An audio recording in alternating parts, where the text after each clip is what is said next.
Para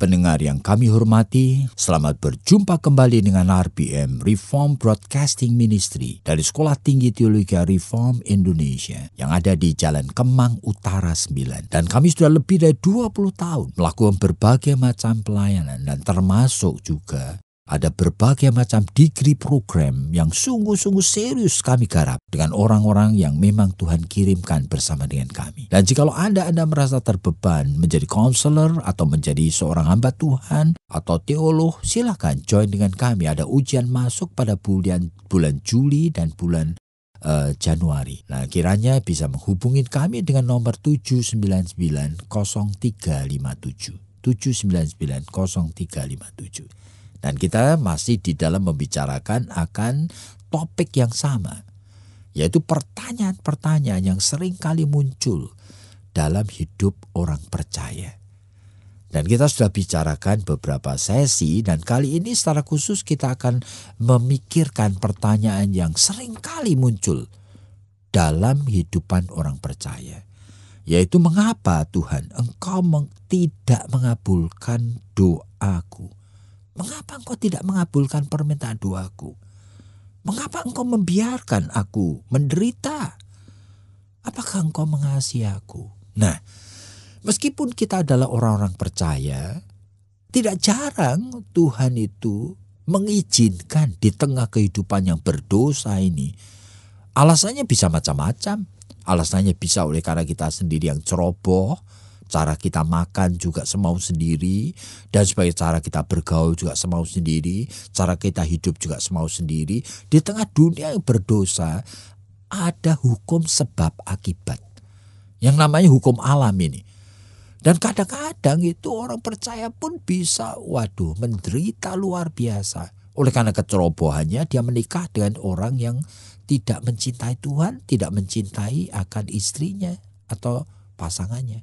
Nah, sehingga sejak menikah sudah membawa akan kesengsaraan. Oleh karena ada pengalaman pengkhianatan, pengalaman abuse melalui kata-kata dan sikap dan sebagainya. Sehingga banyak jeritan dari orang percaya, Tuhan, apa Engkau mengasihi aku? Kenapa Engkau tidak mendengar doaku? Kenapa aku harus menderita? Nah, pertanyaan itu seharusnya kita waspadai. Oleh karena apa? Ya oleh karena kita tahu sebetulnya Tuhan itu bukan penentu daripada setiap detail dari pengalaman hidup kita. Nah, saudara-saudara, kita perlu waspada. Kita sendiri yang menentukan. Masa saudara-saudara berpikir karena saudara itu mengasihi Tuhan, lalu saudara tidak mungkin kena penyakit, misalnya diabetes atau kena cancer. Oleh karena apa? Bahkan banyak orang Kristen yang kena stroke oleh karena dia ceroboh di dalam cara makan. Sehingga kolesterol itu terlalu tinggi dan akhirnya kena stroke. Nah, masa dia akan mengatakan Tuhan yang mengatur sehingga dia kena stroke? Masa demikian? Tuhan tidak mengatur, Tuhan mengingatkan. Nah, bahkan di dalam kita memilih jodoh pun Tuhan cuma mengingatkan. Jangan dengan orang yang tidak sepadan, yang tidak seiman. Yang pertama, sepadan. Tidak selalu dengan setiap orang seiman, dengan sendirinya kita bisa menjadi suami istri. Oleh karena belum tentu sepadan. Nah, oleh karena ada banyak orang yang tidak waspada bahwa menikah itu nanti akan membentuk teamwork. Berarti harus kerjasama. Bagaimana kalau dia menikah dengan orang yang seiman, tetapi orang tersebut tidak bisa diajak kerjasama? Orang tersebut egois, orang tersebut itu barangkali itu terlalu naif, orang tersebut itu barangkali tidak mau bertanggung jawab, orang tersebut barangkali tidak mau membangun kedekatan dengan kita, orang tersebut barangkali mengkhianati cinta kita. Jangan kita katakan oleh karena seiman dengan sendirinya sepadan. Tidak. Jadi ini pun merupakan apa? pilihan melalui proses pertimbangan dan pergumulan. Nah, seharusnya orang yang bergaul memilih jodoh itu melalui proses pertimbangan dan pergumulan, sehingga menemukan apakah orang yang aku cintai ini memang sepadan dengan aku. Berarti aku akan bisa hidup dengan dia seumur hidupku. Menanti punya anak-anak, nanti menjadi teamwork, mendidik anak itu dengan kekompakan, dengan satu hati. Apa bisa aku dengan dia? Nah, kita perlu waspada. Jadi pengalaman hidup kita itu in any detail itu bukan Tuhan yang menentukan.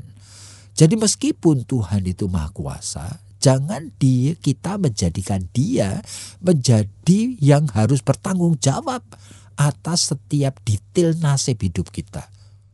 Nah, kita perlu waspada. Oleh karena di dalam kehidupan yang berdosa ini, Tuhan sudah mengingatkan. Dan dia meskipun begitu, di tengah kesalahan, kelemahan, kegagalan kita, dia tetap berjanji tidak meninggalkan kita. Nah, itu ajaibnya justru. Ajaibnya justru di sana. Cuma pertanyaan tadi, Tuhan, apakah Engkau mengasihi aku? Tuhan, kenapa Engkau tidak mendengarkan doaku? Tuhan, kenapa Engkau meninggalkan aku? Kenapa aku dibiarkan seperti ini? Yuk jangan katakan dengan spirit yang keliru. Jadi pertanyaan ini boleh. Pertanyaan ini tidak salah. Apakah Engkau mengasihi aku? Ya, kenapa? Oleh karena Tuhan Yesus sendiri itu memberi contoh di atas di atas kayu salib. Dia sendiri berkata, Eloi, Eloi, lama sabatani. Allahku, kenapa Engkau meninggalkan aku? Jadi pertanyaan ini pada dirinya boleh. Tapi tidak lahir dari suatu misunderstanding. Salah mengerti. Seolah-olah pengalaman buruk itu yang ngatur Tuhan. Sehingga kalau kita minta ya Tuhan akan kemudian sembuhkan. Loh, saudara jadi salah mengerti nanti. Sehingga pertanyaan harus lahir dari kerinduan untuk apa? Kerinduan untuk mendapat jawab. Nah, jawaban ini adalah kebenaran firman. Bukan jawaban ini adalah Tuhan menolong saya, Tuhan melepaskan saya. Bukan itu. Tapi jawaban kebenaran firman yang membebaskan saya dari jerat salah mengerti, jerat kenaifan yang membuat saya berdosa. Itu ingat ya, di dalam Yohanes pasal 8 ayat 32 kan dikatakan, if you know the truth, kalau kamu kenal kebenaran, the truth will set you free. Kebenaran itu yang membebaskan kamu. Jadi pada saat kita bertanya kepada Tuhan, kita bertanya, Tuhan kenapa aku harus menderita? Itu pertanyaan rohani seharusnya. Sehingga yang kita tanya, kita harapkan jawaban, yaitu Tuhan singkapkan firman-Mu. Tuhan berikan kebenaran-Mu. Sehingga aku bisa mengerti bagaimana mensikapi hidup yang ternyata aku kena cancer. Hidup yang ternyata aku punya suami yang nyeleweng.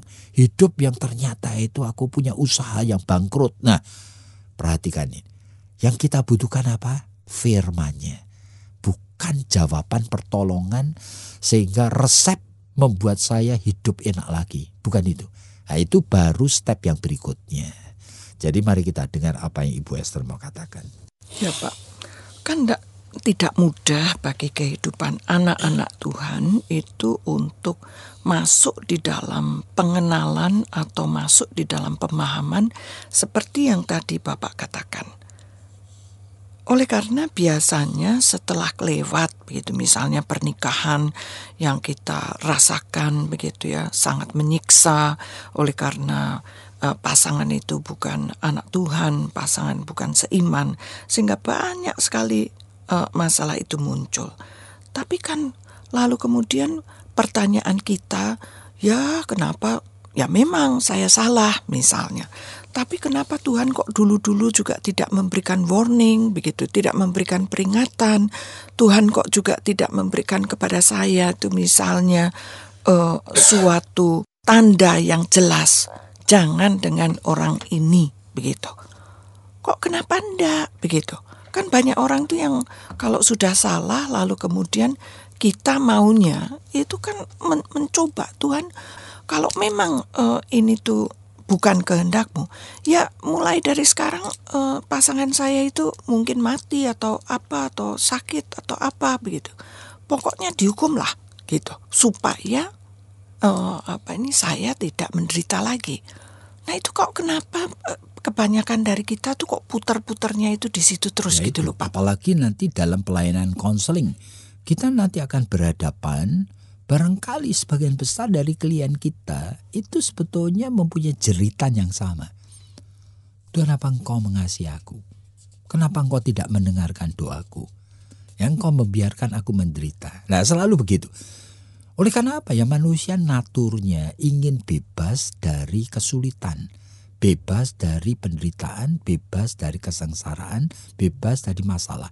Itu natural dan boleh saja. Cuma antara orang Kristen dan non-Kristen, antara orang percaya kepada Tuhan Yesus dan yang belum atau tidak percaya, itu beda. Jadi orang yang percaya itu Roh Kudus selalu menuntun dia untuk ngapain? Kembali bertanya kepada Tuhan untuk menginginkan kebenaran firman-Nya menerangi. Dan itu di sana. Kalau orang yang percaya kepada Tuhan itu bertanya kepada Tuhan, menginginkan kebenaran firman Tuhan menerangi. Tapi kalau orang di luar Kristus itu biasanya bertanya supaya Tuhan membebaskan dari penyakitku, Tuhan membebaskan dari persoalanku. Lah itu pertanyaan dari manusia yang sekedar ingin dibebaskan dari jerat kesulitan hidup. Jadi dua hal ini perlu waspada kita. Oleh karena kita itu seharusnya memanifestasikan iman kita. Nah itulah yang selalu saya tekankan kepada klien-klien saya. Yaitu supaya apa? Menghadapi masalah ini saya selalu melihat apakah dia orang percaya atau bukan. Nah, kalau dia orang percaya seharusnya dia itu mencari penyingkapan kebenaran firman-Nya.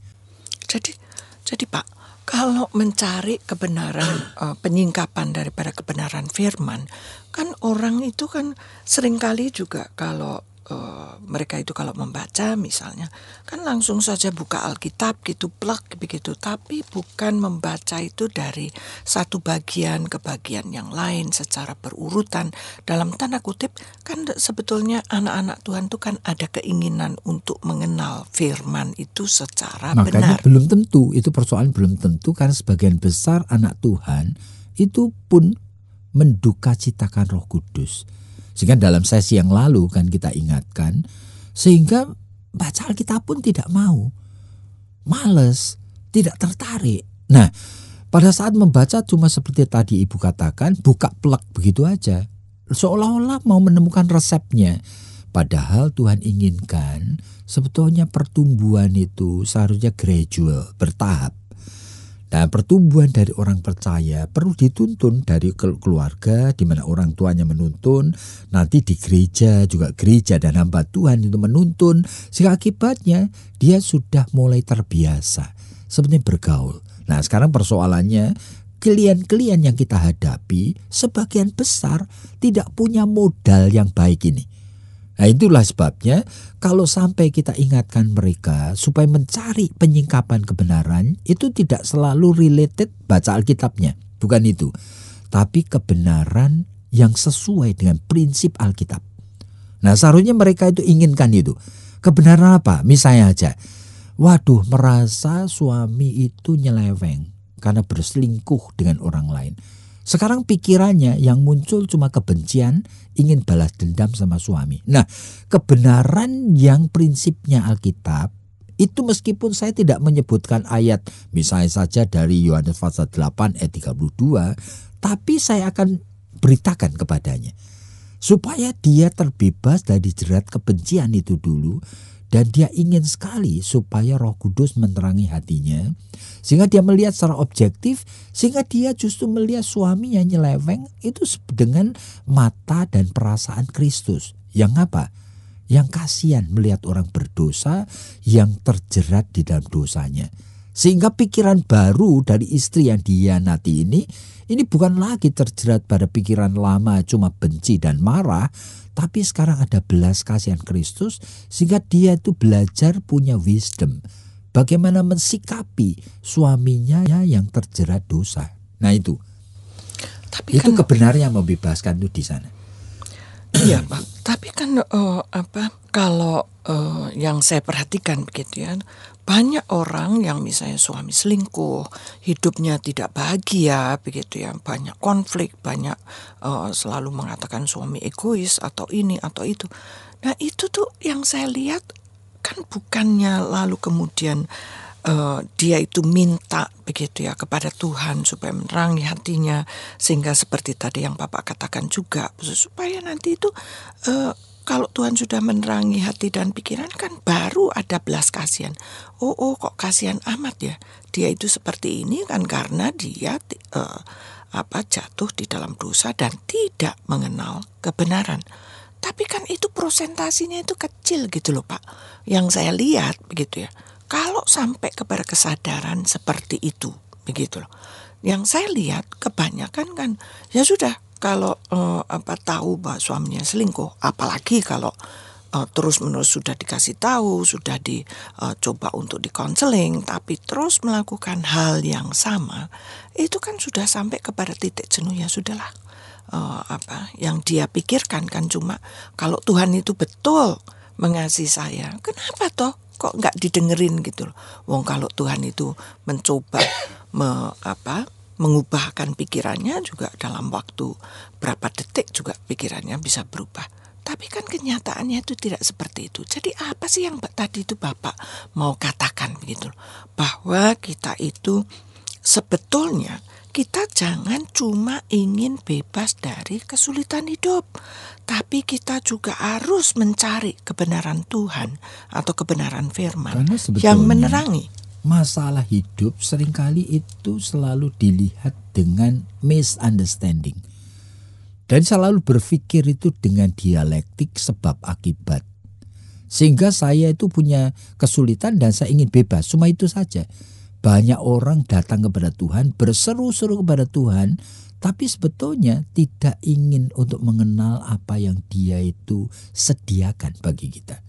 Di tengah kesalahan kita pun, Tuhan tetap menyediakan firman-Nya yang sebetulnya merupakan kebijaksanaan yang seharusnya mengisi pikiran kita. Seharusnya kita itu mempunyai wisdom, seharusnya bisa menangkap maksud Tuhan sehingga bisa melihat dari perspektif yang benar. Nah itulah yang sebetulnya melalui pengalaman sakit penyakit atau mengalami suami yang selingkuh, itu akhirnya pengalaman itu bukan hanya lewat begitu saja setelah kita dibebaskan, tapi pengalaman itu membuat kita menjadi manusia, anak Tuhan lebih dewasa. Jadi para pendengar yang kami hormati, pertanyaan-pertanyaan itu sendiri, itu pertanyaan yang naturally itu oke dan boleh. Tapi ya kita waspada aja, bahwa pertanyaan-pertanyaan seringkali lahir dari misunderstanding, salah mengerti. Di mana jiwa kita terjebak pada naturnya saja, yaitu kita ingin bebas dari masalah. Bukan kita ingin belajar untuk memperbaiki dan tumbuh dalam kebenaran. Oleh karena bagi orang Kristen, segala sesuatu yang kita lakukan, kita seharusnya lakukan di dalam iman. Itu ada dalam Roma pasalnya yang ke-14. Dan biarlah Tuhan memberkati Anda. Sampai kita berjumpa lagi dalam sesi berikutnya.